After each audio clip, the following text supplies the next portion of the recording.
J'ai dit que c'est de la survie. J'ai dit que tu as un mec qui vient de buter ton pote, il vient vers toi. Et tu as la chance que tu as le canon qui est à proximité. Pourquoi? Parce que si tu n'as pas le canon à proximité, tu te fais buter comme tout le monde. Au dojo, tout va bien, dehors, rien ne va plus. Il y a des profs, il y a beaucoup de profs d'arts martiaux ou de self qui disent « Moi, j'enseignerai jamais les techniques contre arme à feu parce que personne ne va plus vite qu'une balle. » Non, sans déconner, je savais pas. Évidemment. Mais moi, je préfère donner une petite chance à mes élèves de survivre plutôt que de se laisser fumer bêtement. C'est mon avis. Voilà. Donc, on va avoir des techniques qui sont à la base militaires. Donc, je pense que si les militaires se font chier à faire ça, c'est que je pense qu'il y a quand même un peu d'efficacité. Moi, j'ai été formé par des militaires, notamment, certains de mes profs, et c'est ce qu'on va voir aujourd'hui. Donc, ça fonctionne. Par contre, évidemment que c'est super risqué puisqu'on joue notre vie. Mais au lieu de rester comme ça peut arriver. L'état de sidération, on est comme ça. Ça peut arriver de se faire buter, évidemment. Maintenant, si on a la chance... Si le bon Dieu, comme on dit, il est avec nous, on a la chance de faire quelque chose, et bien il y a des petits principes, les techniques parfaites, ça n'existe pas dehors. Il y aura des petits principes à faire, et peut-être ça peut sauver une vie, peut-être la nôtre. On est d'accord, ça aussi ça fait polémique sur Internet, que l'agresseur est pas con en général, quand il vous menace, il va pas vous donner le flingue. Et que dans les films, on voit ça. La personne n'est pas bête. Par contre, ça peut arriver qu'un pistolet se retrouve proche de vous. Vous verrez, on verra différentes situations aujourd'hui. Mais évidemment que, voilà, si toi tu te mets dans la peau d'un agresseur, est-ce que tu vas venir près de moi?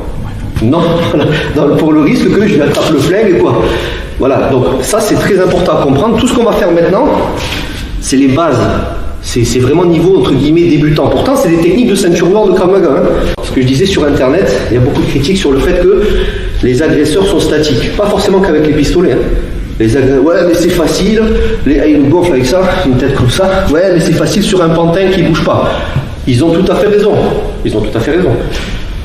Le souci, c'est que, imaginez quelqu'un qui sait pas nager, on va le foutre en plein océan, en pleine tempête, et en lui disant, vas-y, commence à nager, démerde-toi.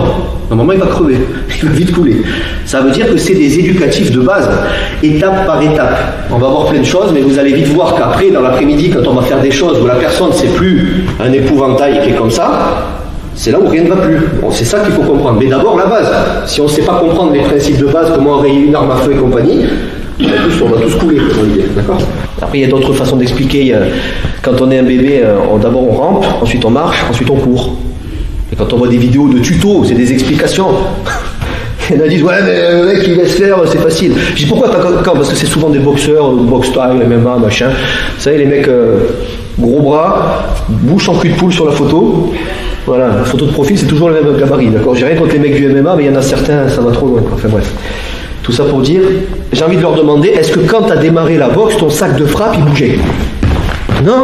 Donc c'était du statique, c'est de la logique, c'est comme ça qu'on apprend, c'est logique. Voilà.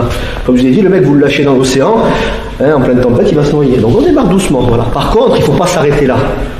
Ça dépend le niveau des personnes, parce que ça devient compliqué. Après, vous allez voir cet après-midi, c'est un niveau vraiment au-dessus du très haut niveau que je vais vous montrer, que j'ai appris avec un de mes professeurs qui s'appelle Itaï Gil. C'est les techniques les moins risquées, mais évidemment que c'est extrêmement risqué. Bien sûr. Quand tu vois ça, ouais, machin, tout ça fait, ouais. Un peu de jugeote, faut mettre 2 neurones en connexion. Des fois, pour certains, je parle pas de vous forcément, mais je m'adresse à ceux qui sont sur Internet en général. C'est difficile pour eux. Ouais, c'est facile, machin. Est-ce que j'ai dit que c'était facile? Non. J'ai dit que c'est de la survie. J'ai dit que t'as un mec qui vient de buter ton pote, il vient vers toi. Et t'as la chance que t'as le canon qui est à proximité. Pourquoi? Parce que si t'as pas le canon à proximité, tu te fais buter comme tout le monde. Comme moi, comme n'importe qui. Et peu importe le grade. Voilà. Mais tu testes le tout pour le tout. Tu n'attends pas de te faire buter comme un mouton. C'est mon avis en tout cas. C'est pour ça que moi je vous enseigne ça. Il y en a, ils disent non, mais moi j'enseignerai pas ça, c'est un mytho, tu vends du rêve. Où je vends du rêve? Je te dis que tu vas mourir. Maintenant je te dis que tu as peut-être une chance. Prends-la. Voilà. Si tu souhaites aller encore plus loin, à savoir décupler tes connaissances en self-défense, devenir confiant et efficace en situation réelle, mais ce que je t'invite à faire, c'est à cliquer juste ici.